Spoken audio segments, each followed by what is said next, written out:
Круна на одбележувањето на националниот празник на македонскиот народ и патрониот празник на локалната самоуправа Илинден, 2 август, беше гламурозната културно-уметничка програма на која настапија реновираните македонски музичари, скопскиот дувачки квинтет на Васил Атанасов, Драган Даутовски и Пламенка Трајковска секстет.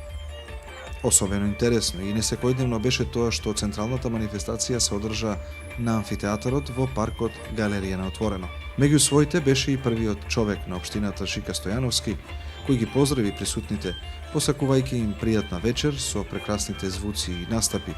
Би сакал да ви се заблагодарам за целата ваша ангажираност за поддршка во развојот на локалната самоуправа, за развојот на локалната заедница, за се она што го дадовте и како граѓани и сите пријатели на општина Илинден. Нека е честит денот на општина Илинден, патрониот празник Илинден 2 август.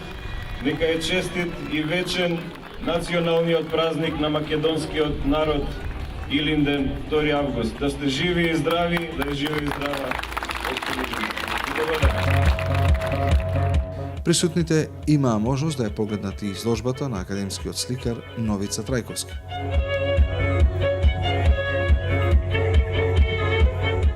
Громогласните аплаузи беа доказ дека организаторот и оваа година ги погоди вкусот и очекувањата на публиката.